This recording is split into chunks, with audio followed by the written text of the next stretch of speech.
कमर दर्द से बहुत लोग परेशान रहते हैं और इसी परेशानी के चलते वो कभी ना कभी अपना एक एमआरआई कराते हैं और अक्सर उस एमआरआई में एक मेडिकल टर्म लिखी आती है जिसको कहते हैं लंबर स्पॉन्डाइलोसिस। ये देख के सब लोग परेशान हो जाते हैं कि हमें ये कैसे बीमारी हो गई है।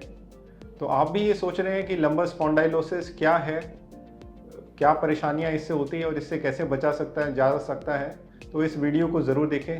मैं हूं डॉक्टर हरनारायण सिंह, न्यूरोसर्जन। मैं गुड़गांव स्थित हूँ और मैं इस तरीके की परेशानियों से अक्सर डील करता हूँ।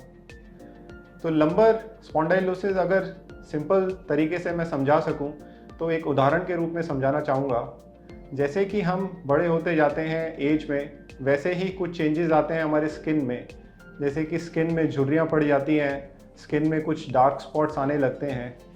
ये चेंजेस तो हैं जो हम बाहर देख पाते हैं, पर ऐसे ही कुछ बदलाव हैं जो शरीर के अंदर चल रहे होते हैं। स्पेशली जो स्पाइन के अंदर चल रहे होते हैं, जो एज रिलेटेड चेंजेस हैं, जो उम्र के साथ में जो चेंजेस आते हैं, उनको हम लंबर स्पॉन्डाइलोसिस कहते हैं। तो लंबर स्पॉन्डाइलोसिस एक ऐसी चीज़ है जो समय के साथ सबके साथ होगी।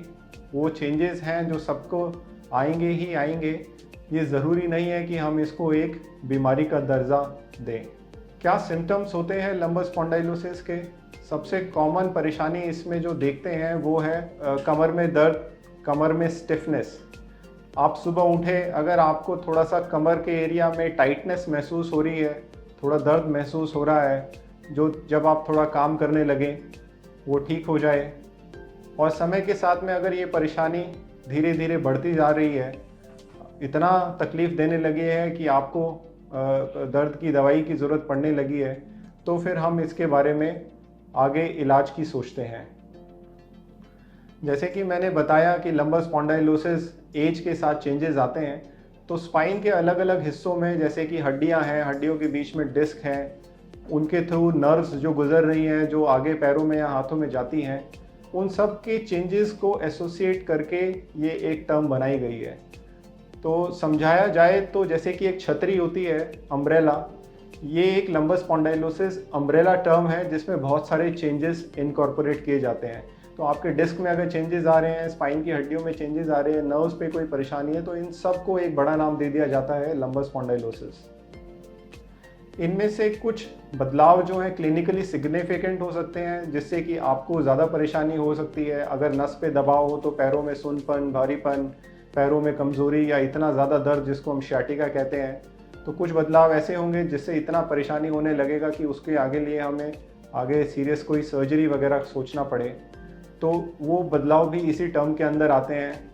हल्के बदलाव जिससे सिर्फ आपको कमर में दर्द हो या कमर में थोड़ी स्टिफनेस हो, वो भी इसी चीज़ के अंदर आते हैं। तो एक तरह की एक बड़ी टर्म है जिसके अंदर बहुत सारे छोटे छोटे भाग होते हैं।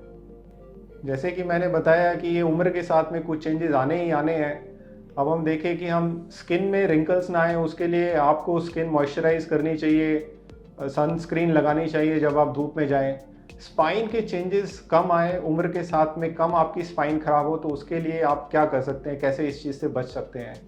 एक तो आप अपने हाइट के हिसाब से वज़न को कंट्रोल करके रखें। एक एक्टिव लाइफस्टाइल अपनाएं जिसमें आप रोज़ थोड़ा एक्सरसाइज कर रहे हैं। सीधे बैठें, किस तरह से बैठना है, किस तरह से आपका पोस्चर रहना चाहिए, इसके ऊपर मेरी कुछ और वीडियोज़ हैं जो आप देख सकते हैं। तो पोस्चर का ध्यान रखना बहुत ज़्यादा ज़रूरी है। अगर आपकी तकलीफ़ें बढ़ती जा रही हैं, सिंपल चीज़ों से आपको आराम नहीं आ रहा है, तो आप एक डॉक्टर के पास जाएं, उनकी सलाह लें। हो सकता है आपको वो एक एमआरआई का या फिर कुछ एक्सरेज़ का आपको सुझाव दें और उसके हिसाब से आपको बताएं कि क्या आप ठीक कर रहे हैं, क्या आपको बदलाव की ज़रूरत है। और अगर आपकी कोई चीज़ बहुत सीरियस है तो हो सकता है आपको किसी सर्जरी की भी ज़रूरत पड़े। तो इस वीडियो से आप ये समझ सकते हैं कि लंबर स्पॉन्डाइलोसिस एक बहुत बड़ी टर्म है। ये कोई स्पेसिफिक बीमारी नहीं है, इसके अंदर बहुत सारे भाग होते हैं। कौन सा भाग आप में ज़्यादा परेशानी दे रहा है वो एक डॉक्टर आपको बता सकता है, पर इससे कोई घबराने की बात नहीं है। बस ये है कि आपको अपनी रीढ़ की हड्डी का थोड़ा ध्यान देना है, थोड़ी एक्सरसाइज करनी है और इससे आप लंबे समय तक बच सकते हैं। धन्यवाद।